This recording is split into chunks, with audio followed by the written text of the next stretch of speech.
बिस्मिल्लाहिर्रहमानिर्रहीम। अस्सलाम वालेकुम स्टूडेंट्स, उम्मीद है खैरियत से होंगी। आज हम शुरू करते हैं नर्सिंग रिसर्च का यूनिट नंबर 3 और इसमें पार्ट 2 हम पढ़ेंगे।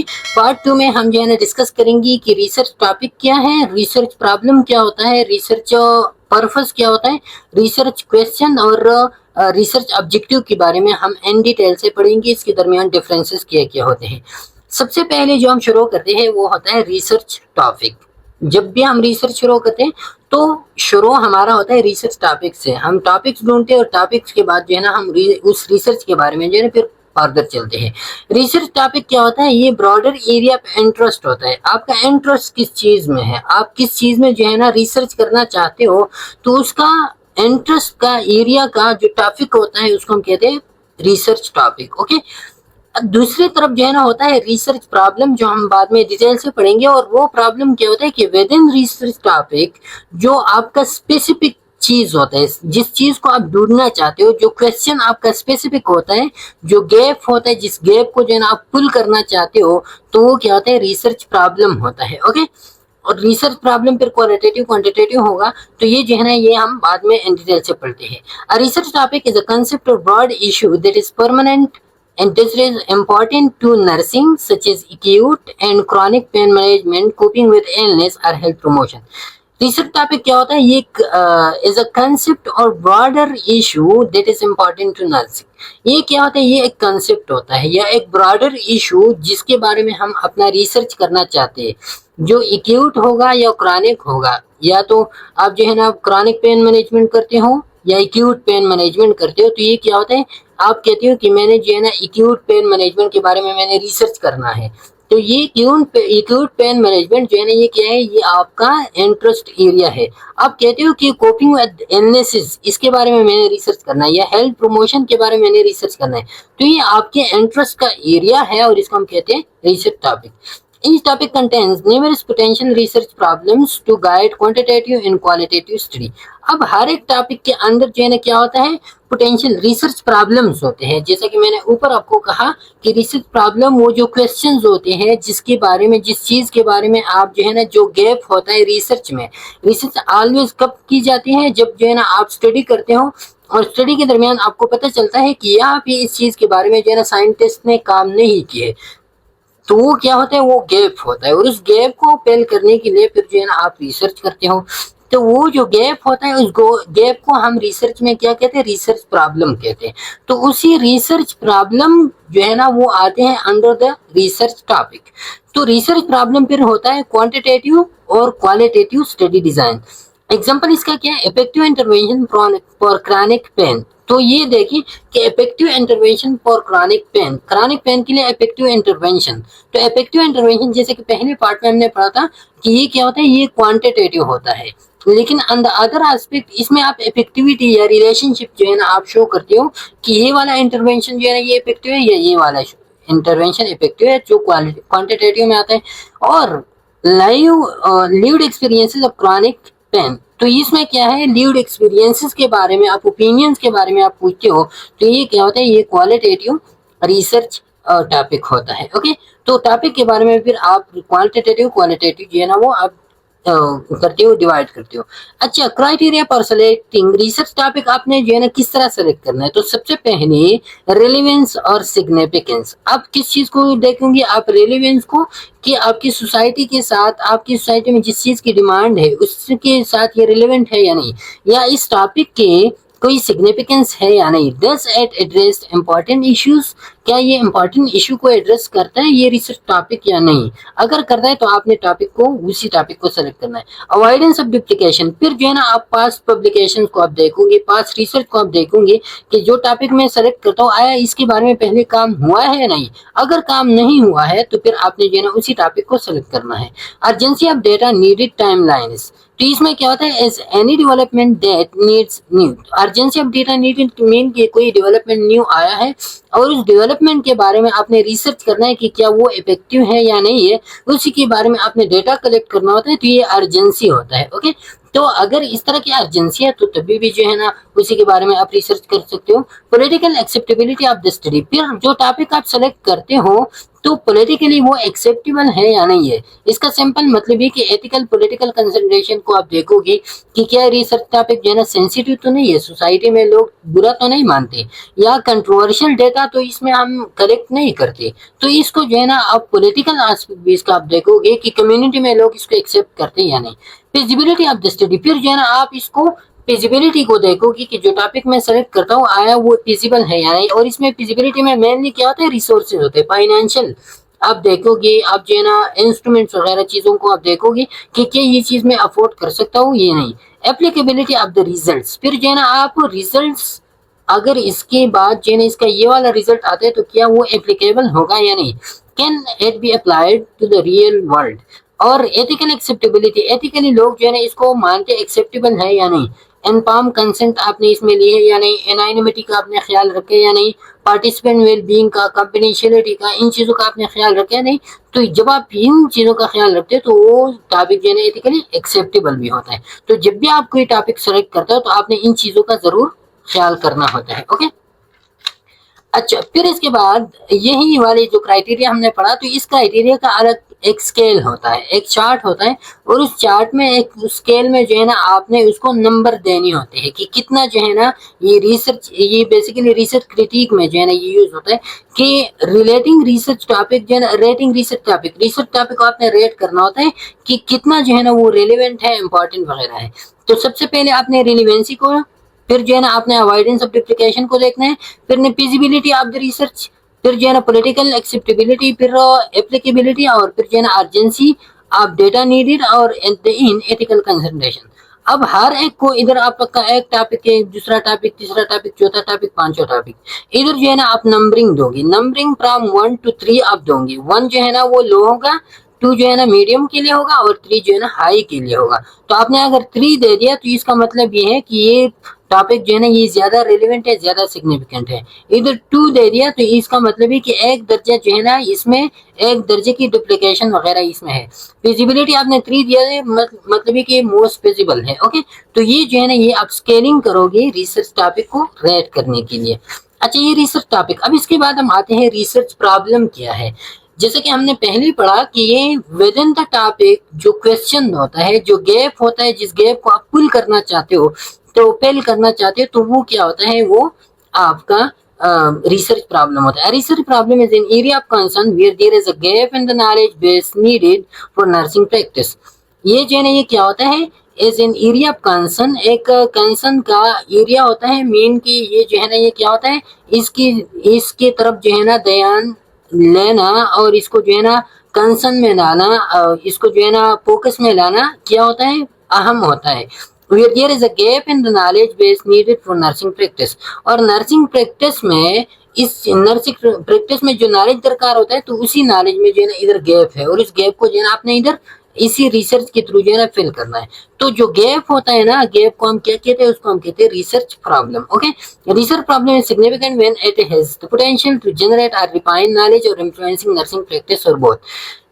रिसर्च प्रॉब्लम कब इंपॉर्टेंट होता है, रिसर्च प्रॉब्लम तब इंपॉर्टेंट होता है जब आपने कोई न्यू नॉलेज जनरेट करना होता है, या ऑलरेडी एग्जिस्टिंग नॉलेज को आपने रिफाइन करना है, उसको जो है ना आपने करेक्ट करना है, करेक्शन उसमें करनी है, और influencing nursing practice for or both, या नर्सिंग प्रैक्टिस को इन्फ्लुएंस करना है, बेटर पेशेंट केयर जो है ना आप डिलीवर करना चाहते हो, या आप नर्सिंग इंटरवेंशन जो है ना उसको इम्प्रूव करते हो, या आप जो है ना एविडेंस बेस्ड प्रैक्टिस जो है ना वो आप प्रमोट करते हो। तो ये क्या होता है कि influencing nursing practice.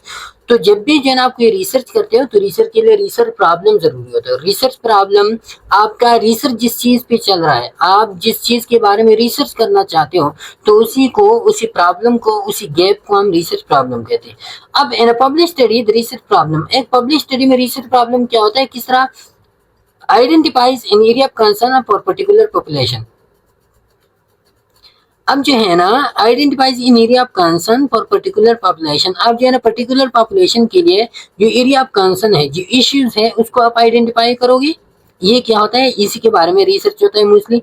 Indicate the significance of the problem, या कोई प्रॉब्लम है और उस प्रॉब्लम का आप सिग्निफिकेंस इंडिकेट करते हो थ्रू रिसर्च, तो ये भी आपका एक रिसर्च प्रॉब्लम है कि क्यों जो है ना ये इंपॉर्टेंट है ये issue. Provide a background for the problem, और फिर जो है ना इसी प्रॉब्लम को आप एक बैकग्राउंड प्रोवाइड करोगे।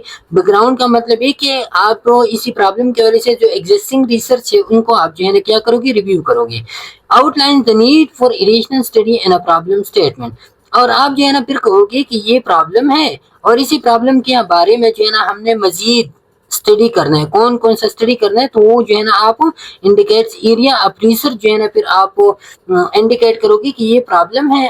अभी इसी प्रॉब्लम के बारे में मजीद हमने क्या जानना है, तो मजीद जानना आपका गैप होता है और इसको हम कहते हैं रिसर्च प्रॉब्लम। ओके, उसी के बारे में फिर हम कहते हैं रिसर्च करते हैं। अब रिसर्च प्रॉब्लम नर्सिंग स्टडीज, अब ये एग्जांपल है रिसर्च प्रॉब्लम का कि nursing studies have shown that nursing care delivery changes affect staff and organizational outcome.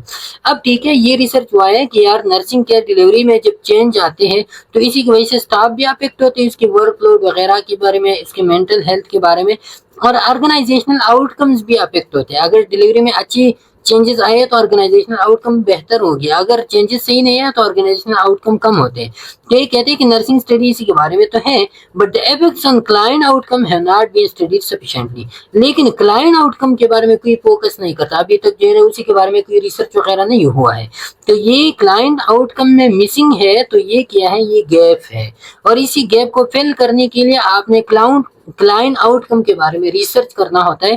तो जो क्लाइंट आउटकम गैप है, तो इसी गैप को हम कहते हैं रिसर्च प्रॉब्लम। ओके, अच्छा, हम research sources of research problem कहाँ से जो है ना आप रिसर्च प्रॉब्लम सेलेक्ट करोगे, कहाँ से आपको मिलेगा रिसर्च प्रॉब्लम। ओके, सबसे पहले होता है क्लिनिकल नर्सिंग प्रैक्टिस। जब आप प्रैक्टिस करते हो, प्रैक्टिस के दौरान आपको गैप्स का पता चलता है कि यहाँ पे नॉलेज नहीं है, यहाँ पे नॉलेज नहीं है, इस चीज के बारे में फर्दर एक्सप्लेनेशन जो है ना वो चाहिए, तो उसी के बारे में फिर आप एक करते हो। Problems can evolve from clinical observations such as watching the behavior of the patient and family in crisis or wondering what intervention a nurse might use to improve the family's coping skill। तो ये problem कब rise होता है, जब आप clinical observation करते हो। आप क्या करते हो, आप लोगों के बिहेवियर, पेशेंट के बिहेवियर को ऑब्जर्व करते हो। आप जो फैमिली क्राइसिस में है, जो चलती फिरती वाली है और जो बहुत ज्यादा गम में है, तो उसी के बारे में आप ऑब्जर्व करते हो। आपको पता चलता है कि ये चीजें जो है ना इधर होनी चाहिए, इसी की गैप है, इसके बारे में रिसर्च होना चाहिए। या what interventions a nurse might use to improve the families coping skill, या नर्स जो है ना कौन सी इंटरवेंशन यूज करते हैं कोपिंग स्किल को इम्प्रूव करने के लिए।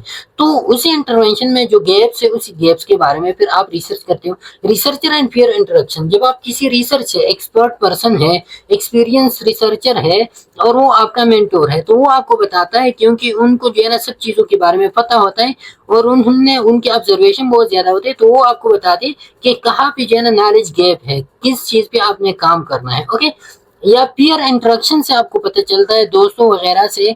नॉइस रिसर्चर जो है ना, या the identification of research topic and publication, आप जो है ना अपने दोस्तों वगैरह से आप बातचीत डिस्कस करते हो नर्सिंग प्रैक्टिस के हवाले से या किसी और चीज क्लिनिकल प्रैक्टिस, और आपको जो है ना पता चल जाए उनके बातों से, एक दूसरे के साथ इंटरेक्शन से, कि यहाँ पे गैप से और इसी के बारे में मजीद रिसर्च करना है। ओके, अच्छा, फिर इसके बाद लिटरेचर रिव्यू से आपको पता चलता है। लिटरेचर रिव्यू का हमारे नेक्स्ट पार्ट में हमारा डिटेल से इस पे है कि लिटरेचर रिव्यू क्या होता है। लेकिन इधर जो है ना लिटरेचर रिव्यू जब आप करते हो तो आपको रिसर्च प्रॉब्लम मालूम होते हैं। लिटरेचर रिव्यू क्या होता है कि आप एग्जिस्टिंग जो थ्योरीज है, एग्जिस्टिंग जो पब्लिकेशंस है, उसी के बारे में आप रिसर्च कर, उसी को जो है ना आप पढ़ते हो और इसी से आपको पता चलता है कि इस बंदे ने तो इधर इस चीज के बारे में रिसर्च की है, लेकिन इसमें ये वाला जगह जो है ना इन्होंने खाली छोड़ा, इस चीज के बारे में इन्होंने रिसर्च नहीं किया, तो इसके बारे में मैंने करना है।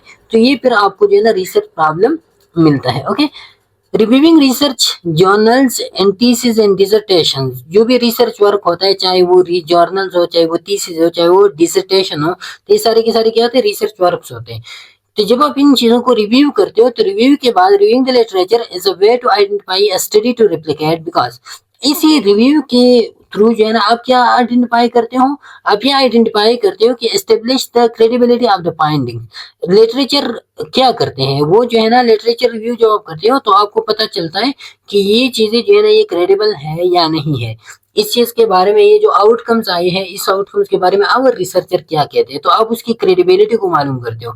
Extend the generalisability of the finding, जो आउटकम्स आए उसकी जनरलाइजेबिलिटी के बारे में आप जानते हो कि ये आउटकम जो है ना ये कितनी जनरलाइजेबल है। ओके, और provide support for theory development. अब अगर लिटरेचर आपने रिव्यू किया, आपने एग्जिस्टिंग नॉलेज जो है ना आपने उसको स्टडी किया, तो आप उनसे एक न्यू थ्योरी क्या करते हो, ओरिजिनेट कर सकते हो। ओके, तो इन चीजों के बारे में आपको पता चलता है। जब आपको इन चीजों के बारे में पता चले कि क्रेडिबिलिटी इस रिसर्च का क्या है, इसका जनरलाइजेबिलिटी है या नहीं है, और थ्योरी डेवलपमेंट को सपोर्ट करता है या नहीं, तो उसी में गैप्स होंगी, कहाँ पे क्रेडिबल नहीं होगा, कहाँ पे जनरलाइजेबल मोर नहीं होगा, तो आपने उन्हीं गैप को जो है ना फिर फिल करना होता है, और वो होता है research problem. Theories say theory is an important source for generating research problem because they set forth ideas but events about events and situation in the real world that require testing. अब theories क्या होता है, theory जो है ना ये sources for generating research problem. theories क्या होता है, ये knowledge होता है, knowledge, और उस knowledge को इन्होंने इकट्ठा कर लिया होता है।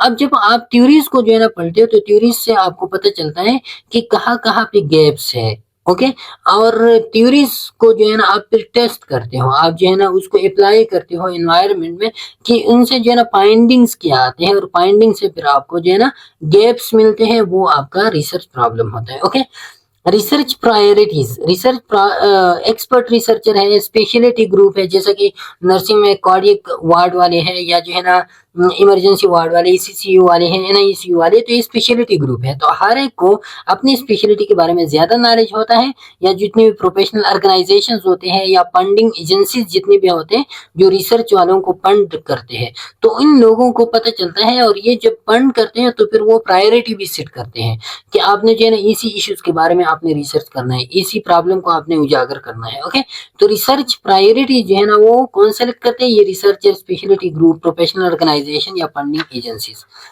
अच्छा, ये हो गया रिसर्च प्रॉब्लम कि आपके रिसर्च टॉपिक के अंदर जो स्पेसिफिक क्वेश्चन अराइज होता है। अब इसके बारे में हम पढ़ते हैं कि रिसर्च पर्पस क्या होता है। पर्पस की रिसर्च प्रॉब्लम तो हम सेलेक्ट करते हैं, हम रिसर्च प्रॉब्लम को किस तरह जो है ना सॉल्व करने की कोशिश करेंगे, तो अपनी रिसर्च में जो एम्स और गोल्स होते हैं वो आपका रिसर्च पर्पस होता है। Okay, research purpose is a concise clear statement of the special goal or aim of the study। जो आपकी स्टडी का एम होता है या गोल होता है, वो गोल के बारे में आपका क्लियर और कंसाइज स्टेटमेंट, उसको हम क्या कहते हैं, उस स्टेटमेंट को हम कहते हैं research purpose. Okay, that is generated from the research problem, और ये रिसर्च प्रॉब्लम से जनरेट होता है। किस तरह कि आप रिसर्च क्वेश्चन आपने जनरेट किया, तो क्वेश्चन को फिर किस तरह सॉल्व करते हैं, क्या हमारी एम्स ऑब्जेक्टिव होगी कि हम इस चीज को जो है एम्स क्या होगी, गोल्स क्या होगी कि हम इस चीज को सॉल्व करें, तो ये हमारे पास रिसर्च पर्पस होता है। ओके, सिंपली ये देखिए कि रिसर्च पर्पस क्या करते हैं, it outline the overall reason for your research. ये जो है ना रीजन ढूंढते हैं कि आप रिसर्च क्यों करते हो, आपका मकसद क्या है, तो वो रीजन जब आपको ढूंढते हैं तो वो research purpose. Identify the knowledge gap you are aim to address, ये आपको नॉलेज गैप आइडेंटिफाई करते हैं। लेकिन नॉलेज गैप तो क्या करते हैं, नॉलेज गैप तो रिसर्च प्रॉब्लम आइडेंटिफाई करते हैं, लेकिन उस नॉलेज गैप को किस तरह एड्रेस करना है, तो ये एड्रेसिंग जो है ना रिसर्च पर्पस का काम होता है। तो understand how social media usages affects teenage mental health, ये एग्जांपल है। एग्जांपल क्या है कि आप अंडरस्टैंड करो कि सोशल मीडिया यूजेज जो है ना टीनेज की मेंटल हेल्थ को किस तरह अफेक्ट करते हैं, इसी के बारे में जब आप रिसर्च करते हो तो ये क्या है, ये आपका रिसर्च पर्पस है। ओके, इसके बाद फिर आता है रिसर्च ऑब्जेक्टिव, तो दोनों के बारे में, दोनों के दरमियान आपको जो है ना जो डिफरेंस है वो आपको समझ आ जाएगा फिर। अच्छा, फिर इसके बाद की presence for research purpose, research purpose के लिए कौन सी की चीजें हैं, कौन से की वर्ड्स है, सेंटेंसेस जो आपने याद करना है। लेटर इज नोन अबाउट, जब भी आप रिसर्च पर्पस करते हो, रिसर्च पर्पस आपका क्या होता है कि जिस प्रॉब्लम के बारे में मैं रिसर्च करता हूँ, जिस प्रॉब्लम को मैं एड्रेस करता हूँ, तो उसी के बारे में किया है, उसी के बारे में ज्यादा नॉलेज नहीं है, क्योंकि आप उस चीज के बारे में रिसर्च करोगे जो गैप्स हो, जिसके बारे में ऑलरेडी एग्जिस्टिंग नॉलेज नहीं हो, तो आप न्यू चीज के बारे में रिसर्च करोगे ना। तो रिसर्च पर्पस जो है ना आपका हमेशा ये होगा, एम मकसद आपका ये होगा कि जब भी आप किसी प्रॉब्लम को डिस्कस करते हो तो उसी के बारे में पहले से नॉलेज कम है, इसीलिए जो है ना आप रिसर्च करते हो। Findings of previous studies are conflicting, या जो है ना नॉलेज तो है लेकिन नॉलेज के बारे में कंप्लेक्ट है। एक कहता है कि मेरी ये वाली बात ठीक है इस चीज के बारे में, दूसरा कहता है कि नहीं यार ये वाली बात ठीक है। तो फिर जो है ना दो लोगों के दरमियान क्या होता है, कंप्लेक्ट होता है। जैसे कि एग्जांपल में दे दूं, कुछ लोग कहेंगे कि वायरस जो है ना ये सेल ये लिविंग है, और कुछ लोग कहते हैं कि वायरस जो है ना ये नॉन लिविंग है। अब नॉलेज है, लिविंग वालों के पास भी नॉलेज है, नॉन लिविंग वालों के, लेकिन दोनों के दरमियान कंप्लेक्ट है। अब उस कंप्लेक्ट को जब आप खत्म करते हो, क्लैरिफाई करते हो, तो वो आप थ्रू रिसर्च करोगे। ओके, पीयू स्टडीज आप दिस हैव बीन डन, या जो है ना इन चीजों के बारे में पीयू स्टडीज जो है ना वो हो चुके हैं, ज्यादा किसी ने एक्सप्लेन इसको टॉपिक को नहीं किए, तो वो आपका रिसर्च पर्पज जो है ना ये होगा कि इसी के बारे में पीयू स्टडीज हुई है, हमने मजीद स्टडी करनी है। There is a paucity of research in this area, या there is a depth of research in this area. तो प्यूसिटी और डेप्थ दोनों कहते हैं लैक ऑफ रिसर्च की, इसी एरिया में रिसर्च जो है ना नहीं हो चुकी है। ओके, रिसर्च किसी ने इस बारे में नहीं की है कि ये जो है ना ये चीजें क्यों अकर होते हैं, या इस चीजों का रियलिटी क्या है। To my best knowledge there is no available publish study on this topic. और रिसर्च पर्पस आपका फिर ये होगा कि मेरी तहकीक के मुताबिक, मेरी नॉलेज के मुताबिक इसी टॉपिक के बारे में, इसी प्रॉब्लम के बारे में कोई एग्जिस्टिंग नॉलेज नहीं है, इसीलिए ये मेरा पर्पस है, एम है कि मैं इसी के बारे में जो है ना रिसर्च करूँ। ओके, अब रिसर्च पर्पस दो किस्म के होते हैं, एक होता है क्वालिटेटिव रिसर्च पर्पस, दूसरा होता है क्वांटिटेटिव रिसर्च पर्पस। पहले से आपने तो क्वांटिटेटिव क्वालिटेटिव को समझ लिया है, तो अभी इतना डिफिकल्ट नहीं है। The goals of quantitative research include identifying and describing variables. अब ये जो है ना ये क्या होता है कि रिसर्च पर्पस का क्वांटिटेटिव रिसर्च पर्पस क्या होता है, goal simple mean purpose. Okay, goal simple mean purpose.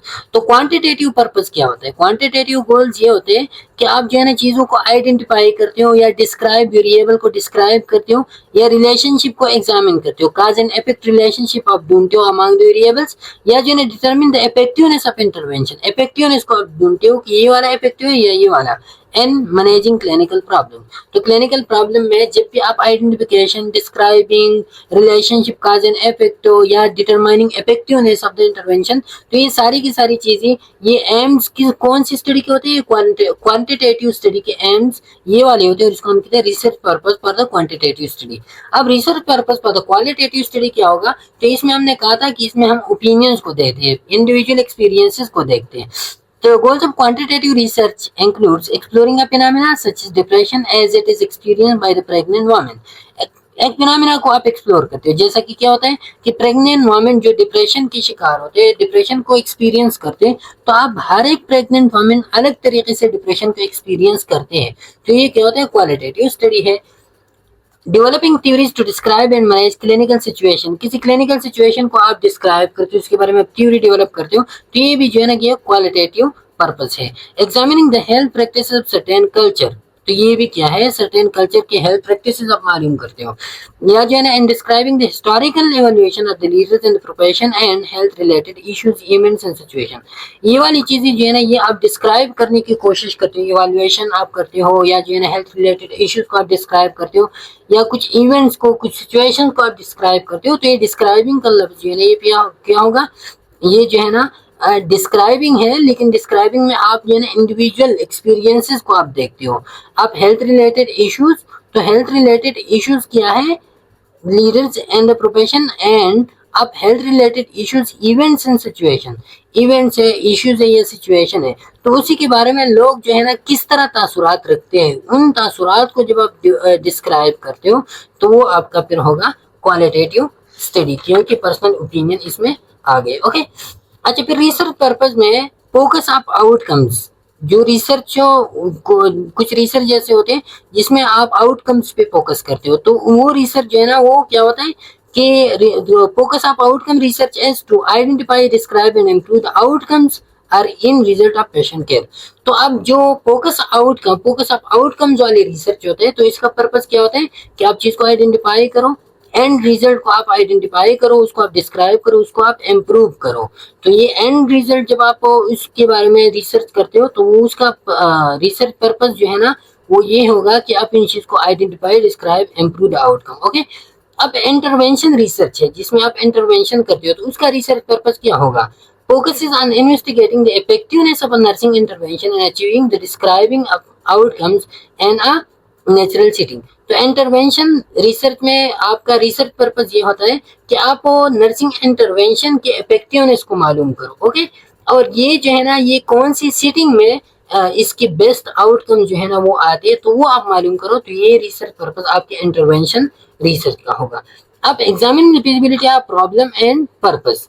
अब एक रिसर्च प्रॉब्लम या रिसर्च पर्पस की फिजिबिलिटी आप मालूम करते हो, तो सबसे पहले आपने रिसर्चर एक्सपर्ट, अब अगर आपके पास जो है ना एक्सपर्ट रिसर्चर है, तो आपके लिए प्रॉब्लम और पर्पस जो है ना ढूंढना इजी होता है। मनी आपके पास है, रिसोर्सेज है, तो आपको फिर जो है ना प्रॉब्लम पर्पस से कोई दिक्कत नहीं होगा। Availability of subject participant available है ऑलरेडी, तो आप जो है ना प्रॉब्लम और पर्पस को जो है ना आप इजीली कंडक्ट कर सकते हो। ओके, अवेलेबिलिटी ऑफ फैसिलिटीज है, इक्विपमेंट्स है, या एथिकल कंसंट्रेशन, आप जो है ना एनोनिमिटी, कॉन्फिडेंशियलिटी वगैरह इन चीज़ों का ख्याल रखा जाता है, तो फिर जो है ना ये चीज़ें इजी होता है। अगर ये अवेलेबल नहीं हो तो फिर आप प्रॉब्लम और पर्पस को जो है ना क्या करते हो, आसानी से आइडेंटिफाई भी नहीं कर सकते, आसानी से कंडक्ट भी नहीं कर सकते। ओके, अच्छा, अब जो है ना क्रिटिक प्रॉब्लम एंड पर्पस। अब प्रॉब्लम और पर्पस को जो है ना क्रिटिक आप किस तरह करते हो, मीन कि आप किस तरह जो है ना तनकीद करते हो कि ये चीज जो है ना इसमें अच्छी है या बुरा है। तो आप जो है ना जब भी आप क्रिटिक करते हो, और क्रिटिक के बारे में जो है ना अलग अलग यूनिट्स है, यूनिट नंबर 7, 8 राउंड अबाउट ऐसा है कि क्वालिटेटिव क्वांटिटेटिव क्रिटिक, तो उधर जो है ना आपने फिर देखना होता है। उधर फिर हम यही वाली चीज एक्सप्लेन नहीं करेंगे कि ये जो है ना आपने रिसर्च को देखना है कि रिसर्च आपका ऑब्जेक्टिव रिसर्च है या आपका इंटरवेंशनल रिसर्च है या क्वालिटेटिव है या क्वांटिटेटिव रिसर्च है। तो ये चीजें आपने इधर से याद रखनी है और उधर फिर आपने अप्लाई करने होते हैं। अच्छा, अब जब आप प्रॉब्लम पर्पस को क्रिटिक करते हो कि इस रिसर्च के प्रॉब्लम और पर्पस क्या है, तो are the problem and purpose of the study clearly and concisely express हो चुकी है या नहीं हो चुकी। Does the purpose identify the variables population and setting. जो आपका पर्पस है, जो एम है, वो क्या वेरिएबल को आइडेंटिफाई करते हैं, पॉपुलेशन और सिटिंग ऑफ द स्टडी को आइडेंटिफाई करते हैं या नहीं। फिर जो problem and purpose significant to generate nursing knowledge, क्या प्रॉब्लम पर्पस इतनी इंपॉर्टेंट है कि वो नर्सिंग नॉलेज को जनरेट करे या नहीं।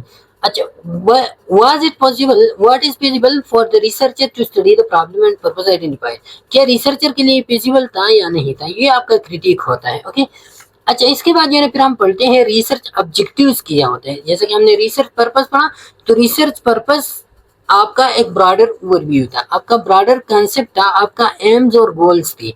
अब उस एम्स और गोल्स को आप किस तरह अचीव करते हो, अब जो स्टेप बाय स्टेप आपका प्रोसेस होता है, स्टेप बाय स्टेप आपका जो स्टेप बाय स्टेप जब आप लेते हो अपने एक्शंस, तो step by step concrete actions आपके ऑब्जेक्टिव्स में आते हैं। Okay, research objective is a clear concise declarative statement, declarative mean meaningful statement that is express in the present tense. अब ये याद रखिए कि ये प्रेजेंट टेंस में, क्यों, क्योंकि इसमें जो है ना आप ये कहोगे कि मैंने उस गोल को अचीव, उस पर्पस को मैंने अचीव करना है, तो मैंने पहले ये करना है, फिर ये करना है, फिर ये करना है, तो ये जो है ना प्रेजेंट टेंस में कहोगे। The objectives directing qualitative studies commonly are broader and focus and include variables or concepts that are more complex and abstract than those of the quantitative। अब क्वालिटेटिव क्वांटिटेटिव को हम स्टडी करते हैं। Qualitative objective क्या होगी, quantitative. तो याद रखिए कि क्वालिटेटिव जो स्टडी होता है या क्वालिटेटिव ऑब्जेक्टिव जो होता है वो हमेशा से ब्रॉडर एंड फोकस होते हैं, और उसमें वेरिएबल्स और कंसेप्ट जब जो हम इंक्लूड करते हैं, तो वो कौन सी वेरिएबल्स और कंसेप्ट्स होंगे, वो मोर कम्प्लेक्स होगी, वो एब्स्ट्रैक्ट होंगे, और वो पर्सनल ओपिनियंस पे बेस करेंगे, वो इंडिविजुअल एक्सपीरियंसेस पे जो है ना वो कंसेप्ट और वेरिएबल बेस करेंगे। तो उसी को हम फिर कहेंगे कि ये क्वालिटेटिव ऑब्जेक्टिव है। एग्जांपल इसका है तो identify association between hypoglycaemia, history and development of development outcome. तो ये आपका क्या है, ये आपका आप क्वांटिटेटिव है। क्वांटिटेटिव क्यों है, क्योंकि इधर जो है आप association mean cause and effect को आप मालूम करते हो, और आपका फोकस जो है ना वो नेरवर एंड फोकस रिलेशन होता है इधर।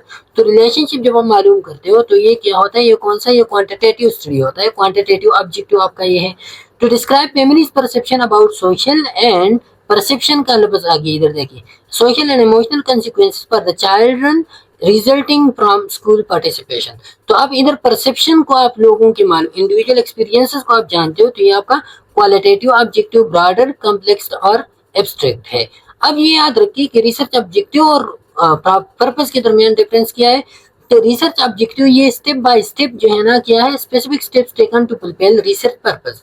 रिसर्च पर्पस को, रिसर्च एम को या रिसर्च गोल को जब आप अचीव करते हो तो उसी के लिए जो स्पेसिफिक स्टेप्स आप लेते हो, जो कंक्रीट एक्शंस आपके होते हैं, उसको हम कहते हैं research objective. Research objective always measurable होंगे और ये कंक्रीट एक्शंस होते हैं। Okay, example identify specific social media practices that affects mental health.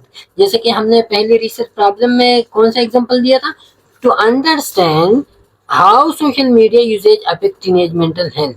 तो इधर हमने कहा कि अंडरस्टैंड हम करते हैं कि किस तरह अफेक्ट करते हैं। इधर जो है ना इसी चीज को अचीव करने के लिए, इसी पर्पस को अचीव करने के लिए हम कहते हैं कि आप जो है ना, अब आपने जब आप टीनेज की मेंटल हेल्थ की इफेक्टिवनेस को आप स्टडी करते हो तो आपने ये देखना है कि कौन कौन सी प्रैक्टिसेस है जो मेंटल हेल्थ को अफेक्ट करते हैं। सबसे पहले ये आप समझिए तो आपको जो है ना उधर फिर इफेक्टिवनेस का पता चलेगा। ओके, तो ये क्या होता है, ये आपकी कंक्रीट एक्शंस होते हैं। अच्छा, फिर difference between purpose and objective. Purpose जो है ना ये आंसर टू वाई क्यों ये चीज जो है ना ये हो रहा है। तो क्यों को जो वाई को आंसर दे रहा है, ब्रॉडर जनरल अंडरस्टैंडिंग जो क्रिएट करे वो पर्पस होता है। To describe the effect of hypoglycaemia in development and the group of children with hyper insulinism. तो इधर जो है ना आप इफेक्ट्स आप हाइपोग्लाइसीमिया जो है ना, इधर आप क्या करते हो, इफेक्ट्स ऑफ हाइपोग्लाइसीमिया जो है ना वो किया है डेवलपमेंट, चिल्ड्रन के डेवलपमेंट पे हाइपोग्लाइसीमिया जो है ना वो किस तरह अंदर असरअंदाज होते हैं। तो ये जो क्यों का ब्रॉडर जनरल अंडरस्टैंडिंग हम क्रिएट करते हैं। अब जो है ना ऑब्जेक्टिव्स क्या हो गए, ऑब्जेक्टिव जो है ना ये आंसर टू व्हाट को specific actionable steps to describe the frequency and extent of developmental delay in cohort children with hyperinsulinism। जो हाइपर इंसुलिनिज्म वाले बच्चे हैं तो उसमें कितनी हद तक, कितनी फ्रीक्वेंसी तक। तो आप जो है ना यदि फ्रीक्वेंसी या एक्सटेंट इसमें आप सर्विलेंस का जिक्र करते हो तो ये क्या होता है, ये आपकी एक्शंस है। अब जो है ना आप फील्ड में जाते हो, आप जो है ना एक एक बच्चे को उठाते हो कि ये बच्चा जो है ना ये वाला हाइपर इंसुलिनिज्म का शिकार है, ये दूसरा बच्चा, ये तीसरा बच्चा, लेकिन इधर सिर्फ आप एपेक्स ओवरऑल आप कहते हो कि इन लोगों पे ये असरात है। इधर जो है ना आप नंबरिंग करते हो कि कितने लोग जो है ना वो सफर हुए। तो identify association between hypoglycaemia history and developmental objective, या आप एसोसिएशन जो है ना मालूम करते हो दो चीजों के दरमियान के एसोसिएशन के हाइपोग्लाइसीमिया हिस्ट्री और डेवलपमेंटल आउटकम्स किस तरह आते हैं। तो ये भी आपके ऑब्जेक्टिव्स में आते हैं, रिसर्च ऑब्जेक्टिव में। अब द लास्ट वन इस टॉपिक का वो है रिसर्च क्वेश्चन है। ओके, अब research question is clear concise interrogative statement that is worded and the present tense. अब ये भी प्रेजेंट टेंस में होता है जैसा कि रिसर्च ऑब्जेक्टिव प्रेजेंट टेंस में था। अब ये क्या होगा, रिसर्च क्वेश्चन जो है ना ये क्लियर कंसाइज इंटरोगेटिव स्टेटमेंट ये होता है। इसमें जो है ना आप स्पेसिफिक क्वेश्चंस उठाते हो कि मैंने जो है ना रिसर्च ऑब्जेक्टिव्स है, लेकिन ऑब्जेक्टिव जो है ना वो कौन सी क्वेश्चंस पे है। तो वो कौन सी क्वेश्चन, वो जो स्पेसिफिक चीजें, स्पेसिफिक क्वेश्चन जब आप उठाते हो तो वो क्या होता है, और इसमें जो है ना इंक्लूड वन और मोर वेरिएबल्स और कॉन्सेप्ट। इसमें जो है ना एक या एक से ज्यादा वेरिएबल्स इन्वॉल्व होते हैं या एक से ज्यादा कॉन्सेप्ट्स इन्वॉल्व होते हैं as express to guide implementation of qualitative and quantitative study. और ये जो वेरिएबल्स होते हैं तो वेरिएबल का काम क्या होता है कि वो जो है ना वो आपको गाइड करते हैं कि आप क्वांटिटेटिव स्टडी को जो है ना वो इम्प्लीमेंट करें या क्वालिटेटिव स्टडी को। तो ये जो एक एक इंटरोगेटिव स्टेटमेंट होता है, एक एक क्वेश्चन होता है, तो इसी क्वेश्चन से जो है ना फिर आप क्वांटिटेटिव क्वालिटेटिव की तरफ जाते हो। The research questions for quantitative studies are usually concisely and narrowly focused and inclusive of study variables and population। जैसे कि हमने पहले पढ़ा था कि ये क्या होता है कि क्वांटिटेटिव स्टडी के लिए जो रिसर्च क्वेश्चन है वो नैरोली फोकस्ड होते हैं, वो inclusive of study variables and population होते हैं। ओके, इंक्लूसिव होते हैं, वो ब्रॉडर नहीं होती क्वांटिटेटिव के लिए, लेकिन क्वालिटेटिव के भी अब हम पढ़ेंगे। What is the relationship of blood pressure status to three stress related variables, anger, coping resources and strength. अब यहाँ पे जो है ना आप ये बात याद रखिए कि जो प्रॉब्लम, रिसर्च प्रॉब्लम हमने पढ़ा था तो रिसर्च प्रॉब्लम में भी क्वेश्चन था, लेकिन वो क्वेश्चन जो है ना वो ब्रॉडर एस्पेक्ट था। क्या था वो ब्रॉडर एस्पेक्ट था। इधर जो है ना आप कंक्रीट पे, आप ग्राउंड पे आते हो कि अभी जो है ना मैंने कौन सा क्वेश्चन सॉल्व करना है, उसी ब्रॉडर प्रॉब्लम को डिफाइन करने के लिए फिर मल्टीपल क्वेश्चन जो है ना आपके रिसर्च में होते हैं। तो ये जो है ना इधर आप देखिए कि ब्लड प्रेशर स्टेटस, ये इसका रिलेशनशिप विद स्ट्रेस क्या है, with anger, with coping resources and strength, इसका रिलेशनशिप क्या है। तो ये जो है ना आपका रिसर्च क्वेश्चन है।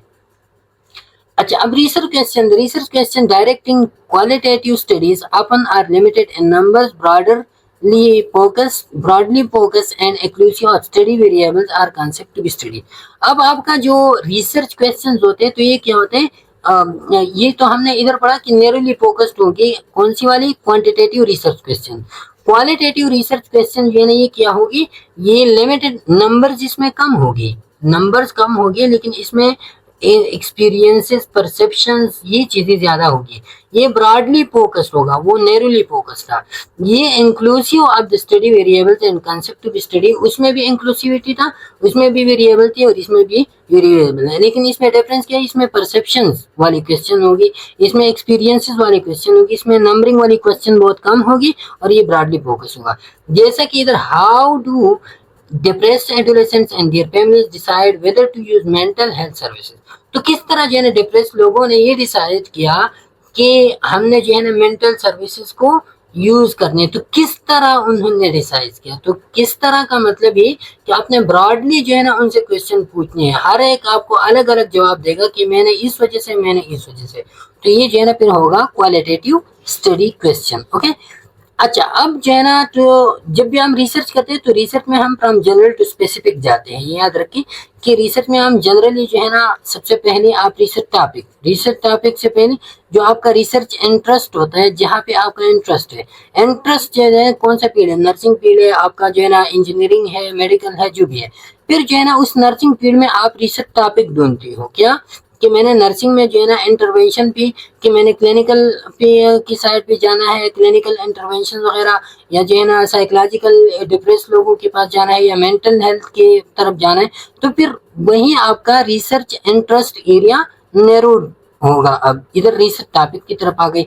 अब मैंने फॉर एग्जाम्पल क्लिनिकल प्रैक्टिसेस की तरफ जाना है, तो क्लिनिकल प्रैक्टिस में कौन सी खामी है, कौन सा गैप है, तो आपका रिसर्च प्रॉब्लम बन जाता है। और रिसर्च प्रॉब्लम जो है ना फिर कौन सा खामी, कौन सा गैप है, फिर जो है ना आप उससे पर्पस किस तरह मैं उस गैप को एड्रेस करता हूँ। और जब भी आप एड्रेस करना चाहते हो तो कौन कौन सी क्वेश्चन उसमें मैं एड्रेस करूंगा, उसी प्रॉब्लम, उसी गैप को रिमूव करने के लिए कौन कौन सी क्वेश्चन मैंने जो है ना वो एड्रेस करनी है, तो फिर वो आपके रिसर्च क्वेश्चन बन जाते हैं जो स्पेसिफिक होता है। ओके, फिर अब जो है ना द लास्ट टॉपिक की इन तीनों के दरमियान differences among research topic, research problem, research purpose और क्वेश्चन के दरमियान डिफरेंसेस किया है। ओके, सबसे पहले रिसर्च टॉपिक जो है ना, research topic as the broad subject matter और interest being address in study में जो आपका ब्रॉड सब्जेक्ट मैटर होता है तो वो क्या होता है, वो आपका टॉपिक होता है। अब आप जो है ना research problem with in this topic, A research problem is a specific issue or concern to be studied। इसी टॉपिक में जो आपका स्पेसिफिक इशू होता है, इसी सब्जेक्ट मैटर में, इसी इंटरेस्ट एरिया में जो आपका स्पेसिफिक क्वेश्चन होता है, तो वो आपका रिसर्च प्रॉब्लम होता है। फिर जो है ना पर्पस क्या होता है कि ये प्रॉब्लम आप किस तरह सॉल्व करते हो, आपका एम क्या है, इंटेंट ऑफ और ऑब्जेक्टिव आपका क्या है। तो ऑब्जेक्टिव पर्पस हम नॉर्मली जो है ना अल्टरनेटिव यूज करते हैं, लेकिन जो माइनर डिफरेंस था वो मैंने आपको समझा दिया। अच्छा, तो आपका पर्पस अब क्या है, एम, गोल्स आपका क्या, क्यों जो है ना आप इसको स्टडी करते हो। और फिर देन रिसर्च क्वेश्चन और question that researcher would like specifically answer और एड्रेस इन द स्टडी। ये जो एम्स आप अचीव करते हो, ये प्रॉब्लम आप गैप खत्म करते हो, तो उसके लिए कौन कौन सी क्वेश्चन आपने सॉल्व करनी है, तो वो आपका रिसर्च क्वेश्चन होता है। ओके, एग्जाम्पल क्या है इन तीनों का, एग्जाम्पल टॉपिक का कम्युनिटी हेल्थ इन पाकिस्तान, ये आपका टॉपिक हो गया, इंटरेस्ट एरिया कम्युनिटी हेल्थ हो गया।